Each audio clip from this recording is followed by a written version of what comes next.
Well, hello there. My name is Rodrrico, and in today's video, we're going to be getting a little technical as I offer up my thoughts on Canon's newest cinema camera, the C500 Mark II.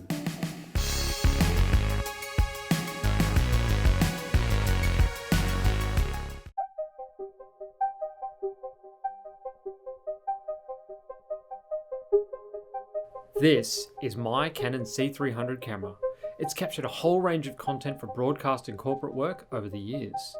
It's been reliable and robust, with little reason for me to upgrade in all this time, as I've shrugged off newer offerings from Canon in recent times.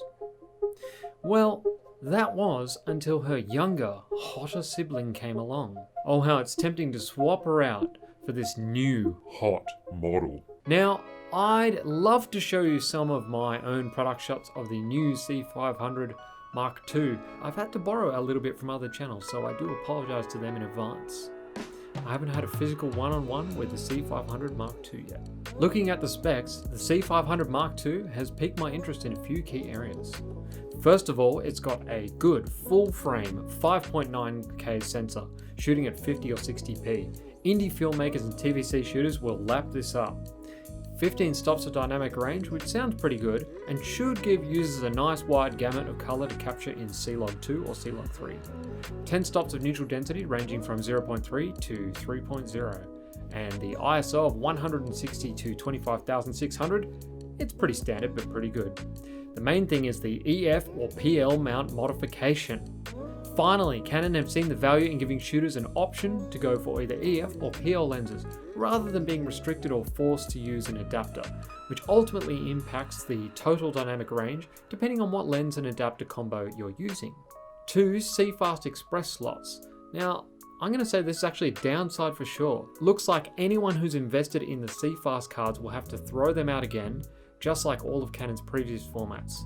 I know some of you will say that we need these new cards given the specs of 10-bit recording in ProRes 422 at 4K.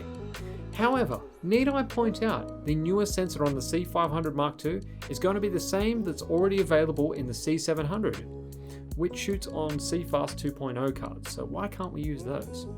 The BNC and audio options are pretty standard these days, so nothing to jump for there.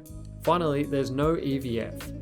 So I can imagine Zacuto or Small HD getting quite a few orders when the C500 Mark II finally comes out in December. But the excellent trade-off is that you can finally build your setup more ergonomically by removing the back panel EVF. This was something that always gets in the way on the C300. Finally, it's super light at only 1.77 kilograms stripped down, which means you can get it to fit on a raft of tripods, gimbals, and mounts. So who is the C500 Mark II for? Okay, the image sensor is pretty impressive, but let's remember, we are heading into a new decade where more and more content is first aired online over traditional broadcast outlets. Therefore, the 4K options will likely get a great deal of use across the board. If you look at the specs, I think the C500 Mark II could potentially, and I say potentially carefully, be a great B camera for online platforms such as Netflix Originals and Amazon Prime, among others. Personally, I think the C500 Mark II could potentially be a replacement for the C100, C300, or even the C200 moving forward. Why, you ask?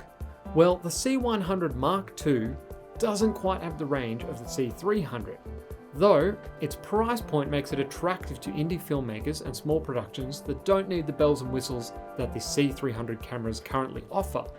So this will likely to continue for now. On the other hand, the C300 Mark II never really lived up to its potential compared to offerings from Sony, such as the FS7 and the F5. Both Sony cameras quickly became the go-to cameras in an overwhelming number of productions here in Australia and across the globe.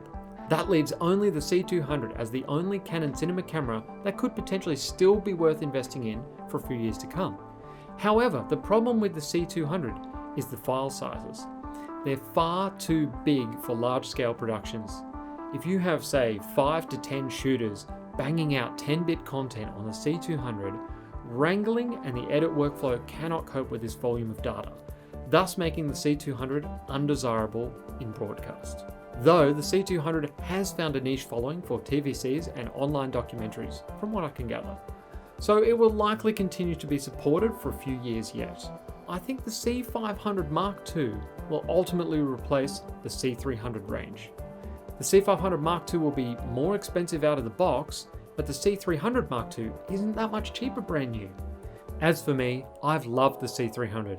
It was a great offering from Canon when it first came out in 2012 and saw a fairly strong market pull until Sony stepped up to the table in 2015. A mantle that Sony still continues to hold some 4 years later. But I guess we'll have to wait and see what it's actually like in the field when it's planned to be released in December 2019. Funny enough, I'll be working on a documentary series using the C700 camera in December, so hopefully I'll get a chance to test them both out and come back to you with my thoughts. Thank you so very much for watching. I appreciate each and every one of your views, likes and comments.